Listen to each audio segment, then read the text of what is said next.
ഇന്ന് തന്നെ ഡൗൺലോഡ് ചെയ്യൂ. കാണൂ നിങ്ങളുടെ favourite shows. Wish you all the very best for your marriage life in advance.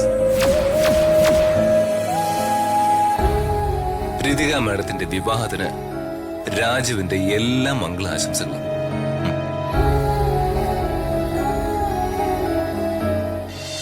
നിങ്ങളിനി പുറമേന്ന് ജോലിക്കാരെ ഒന്നും വിളിക്കണ്ട. എന്തുണ്ടെങ്കിലും ഇവനെ ഏൽപ്പിച്ചാ മതി. മുറ്റം വൃത്തിയാക്കാനോ തൂത്തു തുടയ്ക്കാനോ നിങ്ങൾക്ക് എന്ത് സഹായത്തിനും എല്ലാത്തിനും രാജു ഉണ്ടാവും. നമുക്ക് കാണാലോ രാജുവിന്റെ ആത്മാർത്ഥത.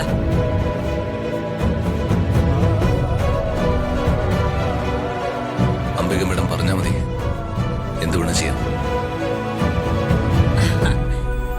കണ്ടോടാ ദീപക്കെ, വിശ്വസ്തനായാൽ ഇങ്ങനെ വേണം.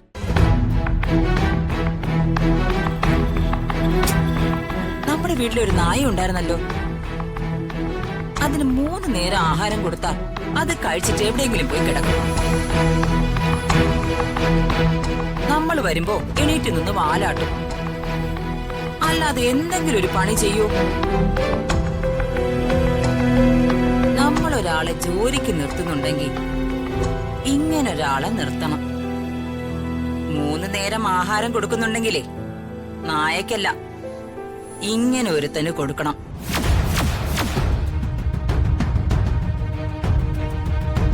കണ്ടു പഠിക്കടാ മോനെ.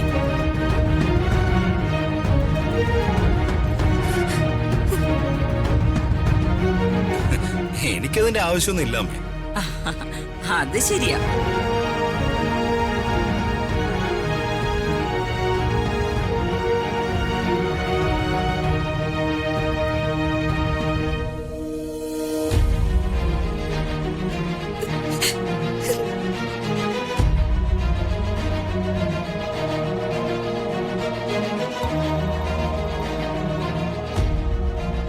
ശരി മേഡം, എന്താന്ന് വെച്ചാൽ പറഞ്ഞാ മതി, ഞാൻ പുറത്തുണ്ടാവും.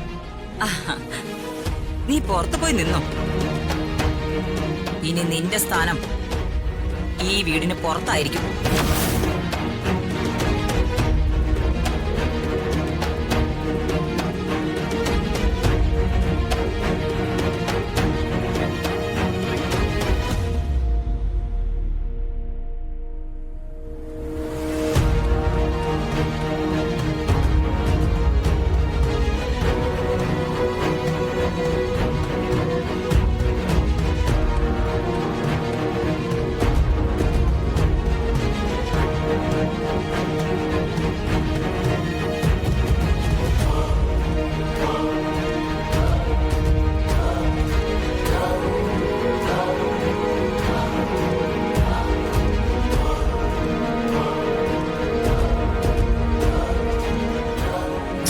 ഇല്ല ജിജോ വർഗീസേ, ഞാനും ശേഖരൻ സാറും ഒക്കെ ഇനി വിവാഹം കഴിയുന്നതുവരെ നല്ല തിരക്കിലായിരിക്കും.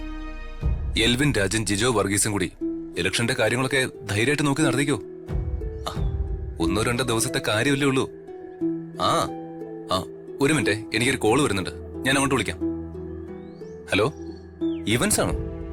ഓ സോറി കേട്ടോ, വിവാഹത്തിന്റെ ഏർപ്പാടുകളെല്ലാം ഓൾറെഡി വേറൊരു ഇവന്റ് മാനേജ്മെന്റിനെ ഏൽപ്പിച്ചിരിക്കുക. സോറി കേട്ടോ. ശരി. ആ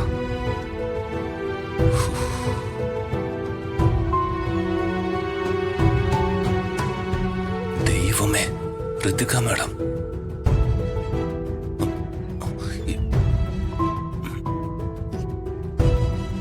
ഇങ്ങോട്ടാ ഓടി രക്ഷപ്പെടേണ്ടതെന്ന് ആലോചിക്കായിരിക്കും അല്ലേ? ഏയ് അല്ല മാഡം. രാജു, നാളെ എന്റെ വിവാഹമാണ്. അതെ മാഡം, ഞാൻ വിവാഹ കാര്യങ്ങളുടെ തിരക്കിൽ തന്നെയാ. സത്യം പറയാലോ, നിന്ന് തിരിയാൻ സമയമില്ല.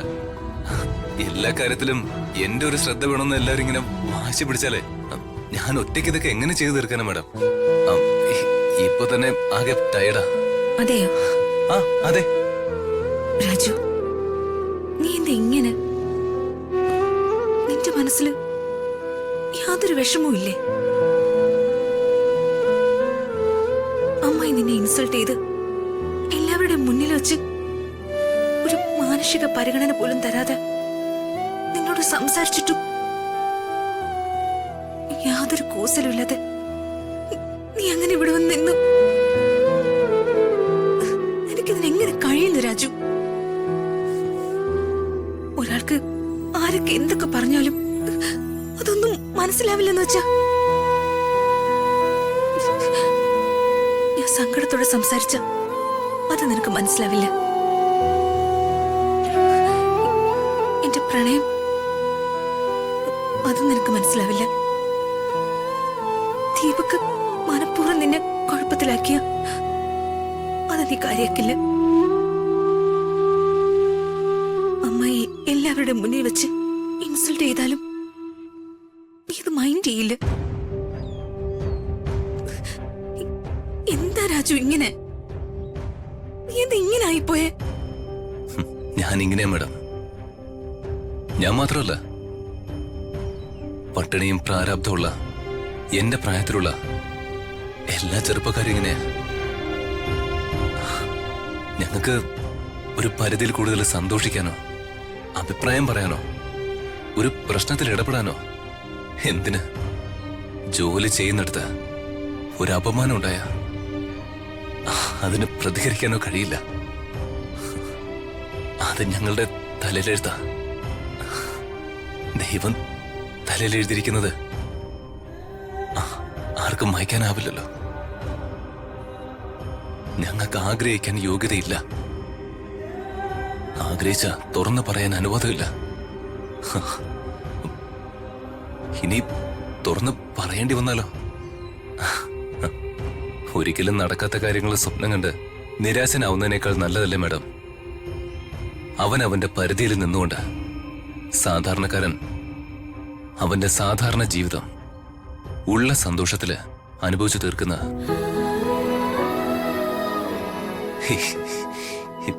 സോറി മാഡം, ഞാൻ സംസാരിച്ച് ഒരുപാട് കാട് കയറി. ഞാൻ എന്താ ഉദ്ദേശിച്ചെന്ന് മാഡത്തിന് മനസ്സിലായല്ലോ.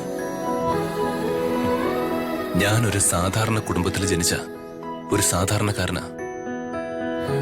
എനിക്ക് എന്റേതായ ഒരുപാട് പരിമിതികളും നിയന്ത്രണ രേഖകളും ഉണ്ട്.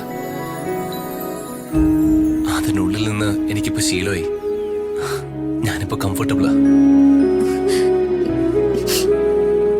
നിനക്ക് ഞാൻ എന്ത് പറഞ്ഞാലും മനസ്സിലാവില്ല രാജു. അതൊക്കെ അങ്ങ് പോട്ടെ. എന്തിനാ നിന്ന് വെറുതെ ഇങ്ങനെ സംസാരിച്ച സമയം കളയുന്ന? അപ്പോ wish you all the very best for your marriage life in advance.